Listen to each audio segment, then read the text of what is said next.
নমস্কার, শ্রমিক কথা আপনাদের সকলকে স্বাগত জানাই। Employees provident fund organisation, ministry of labour and employment, government of ইন্ডিয়ার অন্তর্ভুক্ত। দেখুন, আপনি যদি কোনো একটি জায়গাতে কাজ করছেন, সেটাতে যদি 20 জন কিংবা তার থেকে বেশি ওয়ার্কার যদি সেখানে রয়েছে, তাহলে সেটি যে কোনো জায়গা হতে পারে। যেমন কোনো রেস্টুরেন্টে যদি আপনি কাজ করেন, কোনো হোটেলে যদি আপনি কাজ করছেন, কোনো এমন একটি কল সেন্টারে কাজ করছেন, কোনো বিপিওতে কাজ করছেন, অথবা কোনো প্লান্টে কাজ করছেন, ইভেন এমনকি কোনো জুট মিলে মনে করুন আপনি কাজ করছেন, বা কোনো পাম্প অপারেটর হিসেবে কাজ করছেন। ভারত সরকার একটি নীতি নির্ধারণ করে চলে, তাদেরকে একটি সোশ্যাল সিকিউরিটির আওতাধীন করে রাখা হয়। যখন আপনার রিটায়ার হবেন, সেই সময় এই টাকাটি আপনার জমা পুঁজি হিসেবে আপনি পেয়ে যাবেন। মূলত পিএফ হচ্ছে প্রভিডেন্ট ফান্ড। দেখুন, এর ফুল ফর্ম হচ্ছে ইপিএফও। এটি একটি অর্গানাইজেশন। এই অর্গানাইজেশন আন্ডারে থাকা প্রত্যেকটি ব্যক্তিকে সুরক্ষা দেওয়া হয় সোশ্যাল সিকিউরিটির মাধ্যমে। আপনি যখন কাজ করছেন, তখন আপনার কাজের যে আপনি স্যালারি পাচ্ছেন, সেটা টোটাল 24% কিন্তু সিটিসি পিএফ এ কন্ট্রিবিউট করা হয়ে থাকে। মূলত দেখুন, পিএফ যে টাকাটি রয়েছে, পিএফ এ যে টাকাটি আপনাকে আপনার বেসিক প্লাস ডি এর উপর কন্ট্রিবিউট করা হয়ে থাকে 12%। আবার কন্ট্রাক্টরও আপনার এগেনস্টে এই টাকাটি জমা করে থাকে 8.33% পেনশন স্কিমে, আবার 3.67% আপনার ইপিএফ এ। এবার কথা হচ্ছে কি, এই টাকাটি আপনি কখন পাবেন? এই টাকাটি আপনি রিটায়ারমেন্ট কালীন পাবেন। কোথাও কোথাও কোনো কোনো জায়গাতে এটি 58 বছর বয়সে রিটায়ারমেন্ট বেনিফিট দিয়ে থাকে, আবার কোথাও কোথাও এটা 60 বছর বয়স থেকে আপনি পেনশন পেতে পারেন। আবার এই পিএফ এর যে টাকাটা আপনার জমা হচ্ছে, সেটা যে ইন্টারেস্টটা রয়েছে, সেটা বর্তমানে ইন্টারেস্ট রয়েছে 8.25%। সেটা যখন আপনার প্রত্যেকটা কোয়ার্টারে আপনার কিন্তু এই ইন্টারেস্টই চাপতে থাকে। এবার রিটায়ারমেন্টে কালীন আপনার এই ইন্টারেস্টটি আপনি পেয়ে যাবেন। এবার কথা হচ্ছে উইথড্রল। দেখুন, আপনার যদি কোনো অসুবিধা হয়ে থাকে যা সার্ভিস চলাকালীন, তো ওই সময় আপনি এই টাকাটি অনেকগুলো স্কিমের মাধ্যমে বের করতে পারেন। যেমন দেখুন, অ্যাডভান্স নিতে পারেন 31। আবার আপনার কাছে যখন আপনি কাজ ছেড়ে দেবেন, তখন আপনার ফর্ম 19 দ্বারা আপনি টাকাটি উইথড্র করতে পারবেন। ফর্ম 10C দ্বারা আপনি আপনার পেনশন স্কিমের টাকাটিকে উইথড্র করতে পারবেন। এছাড়া আপনি আপনার এমপ্লয়ারের কাছ থেকে সার্ভিস সার্টিফিকেট নিতে পারবেন।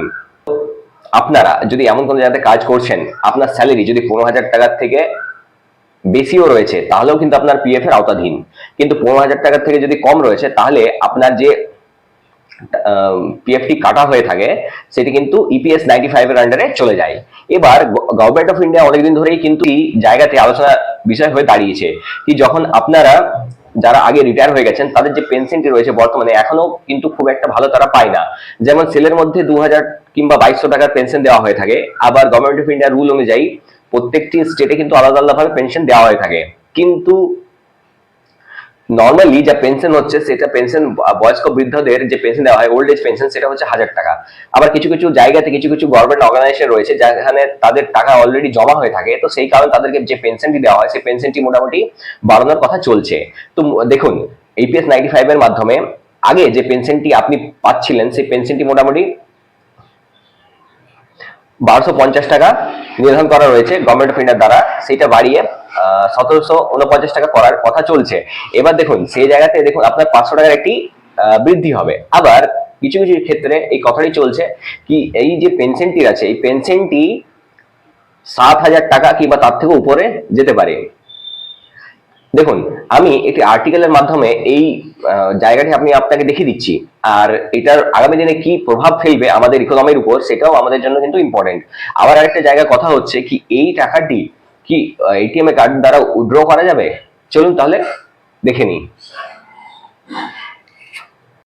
দেখুন, আপনারা যেমন এখানে দেখতে পাচ্ছেন, ইপিএফ এর মূল 7,500 minimum pension and ATM PF access. দেখুন, এখানে ইপিএফ যে অর্গানাইজেশন রয়েছে, এটা কনসিডার এরা করছে কি, যে মিনিমাম যে পেনশনটি দেওয়া হচ্ছে, পেনশন আন্ডার ইপিএস 95 অন্তর্ধীন, এটা হচ্ছে 1000 থেকে এটাকে 7,500 টাকা কথা বলার একটি আলোচনার মধ্যে এটা কিন্তু রয়েছে। Along side rolling out ATM. দেখুন, এটিএম এবার থেকে আপনারা কি পাবেন? আপনারা এটিএম পাবেন। এই যে পিএফ এর টাকা রয়েছে, সেটা আপনারা এটিএম মারফত উইথড্র করতে পারবেন একটি আপনার নিজের ব্যাংক অ্যাকাউন্টের থেকে, সেখান থেকে লিঙ্ক করা হবে। এবার এটা কিভাবে করা হয়, দেখুন এখানে বলা রয়েছে UPI based provident fund withdrawals. UPI based provident fund আপনারা আবার এটিএম কার্ড মারফত এটাকে উইথড্র করতে পারবেন। উইথড্রল করবেন কিভাবে? এটার নাম কি হচ্ছে? এটার নাম হচ্ছে প্রাপ্তি পোর্টাল ফর ডরমেন্ট অ্যাকাউন্টস। প্রাপ্তি পোর্টালের ডরমেন্ট অ্যাকাউন্ট, যারা যে অ্যাকাউন্ট গুলো দেখা রয়েছে, সেই টাকাগুলো এবার সেই কর্মচারীরাও কিন্তু উইথড্র করতে পারবে। এবার দেখুন, দিস রিফর্ম স্টিল অ্যাওয়েটিং, এই যে রিফর্মটি আছে এটা এখনো গভর্নমেন্টের অ্যাপ্রুভাল কিন্তু সেভাবে পায়নি। তো boost the retirement schemes incomes, এটা রিটায়ারমেন্ট যে ইনকামটা রয়েছে সেটাকে একটু বাড়াবার জন্য এটা চেষ্টা করা হচ্ছে। আবার এখানে আপনি দেখতে পাচ্ছেন, এবার এখানে ইমপ্রুভ ফান্ড অ্যাক্সেসিবিলিটি, এবার এখানে যে ফান্ডটা রয়েছে সেটার অ্যাক্সেস যেন সর্বসাধারণের কাছে পৌঁছে যায়, সেই কারণেই এই টাকাটি তারা মানে আনক্লেম যেগুলো রয়েছে সেগুলো যেন রিলিজ করতে চাইছে ইপিএফ ডিপার্টমেন্ট। এবার এটা কিন্তু সেটেল হয়ে যাবে। এটা কিন্তু অনেক বড় একটা মানে আপনারা ভাবতে পারেন যে এই পিএফ সরকার করতে চলেছে আমাদের গভর্নমেন্ট অফ ইন্ডিয়ার ইপিএফও এই ডিপার্টমেন্ট। এবার দেখুন এই যে জায়গাটি রয়েছে এখানে হচ্ছে the government is examine the proposal raise. দেখুন ভারত সরকার কিন্তু এই যে মিনিমাম যে পেনশন আছে সেটাকে রেজ করার জন্য 1000 থেকে 7,500 টাকা করার চেষ্টা কিন্তু চলছে। কিন্তু এবার এখানে লেবার ইউনিয়নদের সাথে সেখানে আলোচনাও হচ্ছে, অনেক উকিলদের সাথে এই কথাবার্তা চলছে। এবার দেখুন এখানে সেই জিনিসটা মান্থলি যে রিটায়ারমেন্ট বেনিফিটটা অনেকটা সুবিধা আছে, যারা রিটায়ার হয়েছে তাদের সুবিধার্থে এই কথাটির ভাবনা চিন্তা কিন্তু এখনো রয়েছে, এটা আগামী দিনে কিন্তু বাড়তে পারে। What is 7.5 pension hike could mean for retirees. দেখুন 7.5 গুণ যদি এই টাকাটি বেড়ে যায় বা 7,500 টাকা যদি পাওয়া যায়, তাহলে এই যারা রিটায়ার হয়ে গেছেন তাদের জন্য কিন্তু অনেক বড় একটা সুবিধা। তারা কিন্তু বর্তমানে যে টাকাটি তারা পাচ্ছেন সেটা কিন্তু বর্তমানে যে জিনিসপত্রের দাম রয়েছে সেটার তুলনায় কিন্তু খুবই নগণ্য। সেটা যদি সেইভাবে পাওয়া যায় তাহলে তাদের ক্ষেত্রে অনেকটা সুবিধার্থে এটা ভালো হয়। এখানে দেখুন এখানে যে প্রাইভেট সেক্টর যারা কাজ করে তাদের জন্য সুবিধা হবে, তারা ফাইন্যান্সিয়ালি স্টেবল হতে পারবে। এটার জন্য বারবার লেবার ইউনিয়ন থেকে ডাক পড়ছে, কিন্তু এখনো পর্যন্ত কোনো পার্লামেন্টের যে রেকমেন্ডেশন হয় সেটা যে হায়ার পে আউট দেওয়া হবে সেরকম কিন্তু কোনো কথা কিন্তু এখনো বলা হয়নি। দেখুন আপনারা এখানে যেমন দেখতে পাচ্ছেন, আ person can serve his 42 years in job, একজন ব্যক্তি নিজের জীবনের 42 বছর কিন্তু সার্ভিস করতে পারে। তো সেই অনুযায়ী দেখুন এখানে আমি লিখেছি 42 বছর। এখন বর্তমানে যে সিলিং লিমিট আছে ইপিএস 95 এর জন্য সেটা হচ্ছে এই দেখুন ইপিএফ 95, ইপিএস 95, এইভাবে আমরা এটাকে জানতে পারি। এই সচরাচর এই ভাষাতে আমরা কথা বলি। এবার দেখুন এই যে জায়গাটা রয়েছে সেটা রয়েছে 42 বছর। 42 বছর ইন্টু 15,000 টাকা যদি সিলিং লিমিট থাকে আর 70 এটাকে 70 দিয়ে ডিভাইড করা হয় তাহলে 9,000 টাকা আপনার হয়ে যাচ্ছে পেনশন। 9,000 টাকা হয়ে যাচ্ছে আপনার পেনশন। এরপর দেখুন এটাই যদি বাড়িয়ে 21,000 টাকা করে দেওয়া হয়, 21,000 টাকা, তাহলে আপনার হয়ে যাচ্ছে 12,600 টাকা। এটা হচ্ছে আপনার পেনশন অ্যামাউন্ট।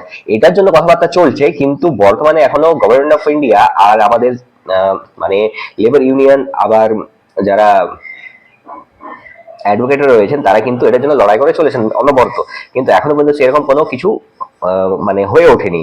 এটাই হচ্ছে আসল কথা। এবার দেখুন ইপিএফ স্যালারিজ ইজ 20, দেখুন আপনার যে ইপিএফ এর যে টাকাটা জমা হয় সেটা কিন্তু আপনার স্যালারি টোটাল যে 100% স্যালারি আছে 100% এর মধ্যে 24% কিন্তু ইপিএফ এ জমা হয়। এই ইপিএফ অ্যাকাউন্ট আপনার জমা হতে থাকে। দেখুন প্রথমে বেসিক প্লাস ডি এর উপর 12% আপনার তরফ থেকে জমা হয়ে থাকে, আবার 3.67% আপনার এমপ্লয়ার আপনার ইপিএফ এ জমা করে থাকে, আবার আপনার এমপ্লয়ার 8.33% আপনার পেনশন স্কিমে জমা করে থাকে। এটা হচ্ছে টোটাল 24%। আবার কন্ট্রাক্টর বা এমপ্লয়ার 0.50%, আবার কন্ট্রাক্টর আবার এমপ্লয়ার 0.50% একটি ইডিএলআই জমা করে থাকে, আর এটা ইপিএস এ জমা করে থাকে তাদের তরফ থেকে। এবার দেখুন কারেন্ট যে লিমিট আছে সেটা হচ্ছে 1250 টাকা সরকারি নির্ধারণ করে রেখেছে যে পেনশনের জন্য, এটাকে বাড়িয়ে 749 টাকা যদি করা হয় তাহলে 499 টাকা একটা বৃদ্ধি হয়। আবার এখানে এই জায়গাটা দেখুন 15,000 টাকা যেটা সিনিয়র লিমিট আছে সেটাকে 21,000 টাকা করারও কথাবার্তা চলছে। তাহলে এখানে কত টাকা লেস আছে? এখানে লেস হচ্ছে, দেখুন আমাদের লেস হচ্ছে বর্তমানে 6,000 টাকা লেস আছে। এই কারণে অনেক জায়গাতে অনেক ওয়ার্কাররা কিন্তু এই সুযোগ সুবিধাটা পান না, তাদের ইপিএস 95 এর স্কিম থেকে তারা বঞ্চিত থাকেন। এই সিলিং লিমিটে যদি বৃদ্ধি করা হয় তাহলে তারাও এই আওতার মধ্যে চলে আসবেন। লাস্ট রিভাইজ করা হয়েছিল 2014 সালে যতদূর আমরা জানি। যদি এই ভিডিওটা আপনার ইনফরমেটিভ লেগে থাকে তাহলে চ্যানেলটি সাবস্ক্রাইব করুন, পাশে যদি নোটিফিকেশন বেল আছে ওটাকে অলে ক্লিক করে দিন। আমি এরকম অনেক ইনফরমেটিভ ভিডিও আগামী দিনেও নিয়ে আসবো। আর আপনার কাছে অনুরোধ রয়েছে এই ভিডিওটি সকল শ্রমিক ভাইদের সাথে শেয়ার করে দিন, তাতে তাদের সুবিধার্থে। ধন্যবাদ।